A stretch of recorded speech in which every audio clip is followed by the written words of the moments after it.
આપણી જે ઝિયારત જે છે સૌથી પહેલી જે ઝિયારત એ ઝિયારત જે છે બીરે રોહા. બીર માને કૂવો થાય. શું થાય? કૂવો. બીરે રોહા અત્યારે આપણે આવ્યા છીએ અને આ જે કૂવો જે છે એમનો ફોટો જે છે અહીંયા બતાવી છે. અત્યારે એ લોકોએ નવું આખું પથ્થરથી બનાવી નાખ્યું છે સ્ટેન્ડ. બાકી આ જે છે એ કૂવાનું પાણી 70 પૈગંબરોએ પીધેલું છે. કેટલા પૈગંબરોએ પીધું છે? અને આ જે છે જંગે બદરના રોડ ઉપર આવેલું છે. મદીના શરીફથી આપણે ગણતરી કરવા જઈએ 35 થી 40 કિલોમીટર દૂર આવેલું. અને આ કૂવાનું પાણી શિફાવાળું પણ છે. અને આપણે એ વસ્તુ પણ અહીંથી વિચારી શકીએ કે 70 પૈગંબરો આ રસ્તેથી નીકળેલા હશે. આ કૂવો કેટલો જૂનો હશે એનો અંદાજ તમે જે છે એ માંડી શકશો. 1400 વર્ષ પહેલા આપણા હુઝુર જે છે એ પણ અહીંથી જે છે એ નીકળ્યા છે.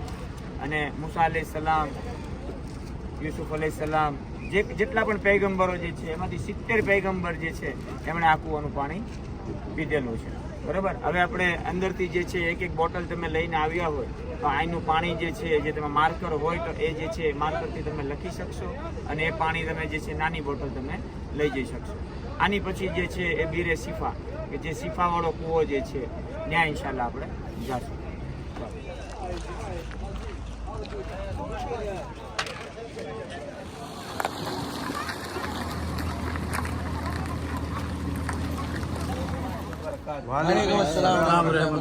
અત્યારે આપણે જે જગ્યાએ આવ્યા છીએ એ બીરે શિફા કે શિફાવાળો કૂવો. આ જે કૂવો જે છે એ જંગે બદરના રોડ ઉપર આવેલો છે. અને આ કૂવાનું પાણી જે છે એ જ્યારે જંગે બદરમાં જે સહાબા ઇકરામ જે શરીક થયા હતા એ આ કૂવાનું પાણી પીને ગયા હતા અને રિટર્નમાં પણ આ કૂવાનું પાણી પીને. આ જે જગ્યા જે છે આ કૂવાનું પાણી કડવું હતું. એમની અંદર હુઝુર અકરમ સલ્લલ્લાહુ અલૈહિ વસલ્લમ જે છે એમણે એમનું લોહાબે દહન નાખેલું છે. આનું પાણી જે છે એ કેન્સરના જે મરીઝો જે છે એમને શિફા આપે છે. ઘણા લોકો જે છે એ લઈ જાય છે. બાકી શિફા આપવાનું કામ અલ્લાહનું છે. નિયત જે છે એ તમારે કરવાની છે. સાચા દિલથી તમે કદાચ પાણી કોઈને આપશો નહીં, પીશે તો અલ્લાહ તાલા એમને જે છે એ શિફા હતા ફરમાવશે. આ કૂવાની અંદર જે છે હુઝુર એમનું લોહાબે દહન. આ કૂવો જે છે એ મદીના શરીફથી 55 કિલોમીટર દૂર આવેલો છે. બરાબર. એટલે તમારે જે કાંઈ બી છે અત્યારે બધાએ ફરજિયાત એક એક નાની બોટલ જે છે એ તમારે બીરે શિફા ના પાણીની તમારે લઈ જવાની છે. ઓકે, ચાલો.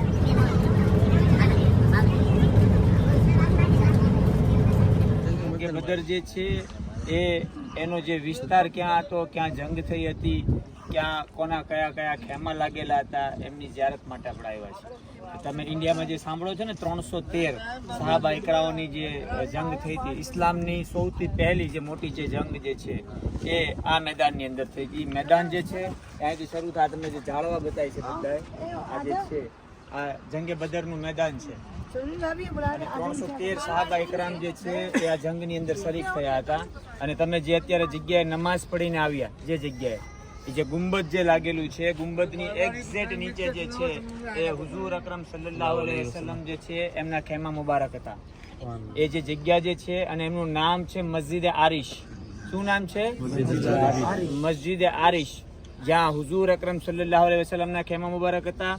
અને અત્યાર સુધી એટલે કે 2019, 20, 21 સુધી જે છે એ ઉમર ફારૂક આઝમ અને અબૂબકર સિદ્દીક રદિયલ્લાહુ તાલા અન્હુ જે છે એમના ખેમા ક્યાં લાગ્યા હતા એ મોજૂદ હતા. અહીંયા જે સામે ઓલા ભાઈ ઓલા બેન પહોંચ્યા છે ને અત્યારે, જે ગુરખાવાળા બેન જે ત્યાં મોજૂદ હતા. પણ અત્યારે જે છે આ લોકોએ રસ્તો ડેવલપ કરવા, ગાડી પાર્કિંગ કરવા માટે જે છે એ લોકોએ પાડી દીધા મકાન. અત્યાર સુધી એવી પરિસ્થિતિની અંદર જે છે એ મકાનાત ત્યાં મોજૂદ હતા.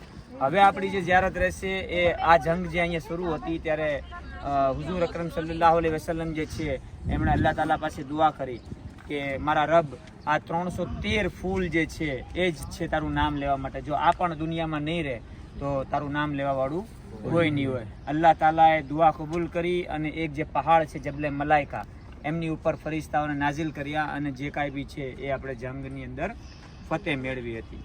બરાબર. તો આપણે એ પહાડે જાશું ઇન્શાલ્લાહ જમી કાઢવીને. બરાબર. અત્યારે અમે બેસી જાવ જેમ બેઠા હતા ત્યાં. અસ્સલામુ અલૈકુમ રહેમતુલ્લાહિ વબરકાતુ. અત્યારે આપણે જે છે એ જબલે મલાઈકા કે જે ફરિશ્તાઓનો જે પહાડ છે ત્યાં આવ્યા છીએ. અને અને જંગે બદર થઈ જેમાં 313 સહાબા ઇકરામ જે છે એ જે શરીક થયા હતા. એ જંગ દોરાન અલ્લાહ તાલાએ જે છે આ પહાડ જે પાછળ જે તમને પહાડ બતાવી છે એ પહાડ ઉપર જે છે એ ફરિશ્તાઓને નાઝિલ કર્યા હતા અને આપણે જે જંગ જે છે એ એમાંની અંદર આપણને ફતેહ મળી હતી. આ પહાડનું નામ જબલે મલાઈકા, ફરિશ્તાઓનો પહાડ.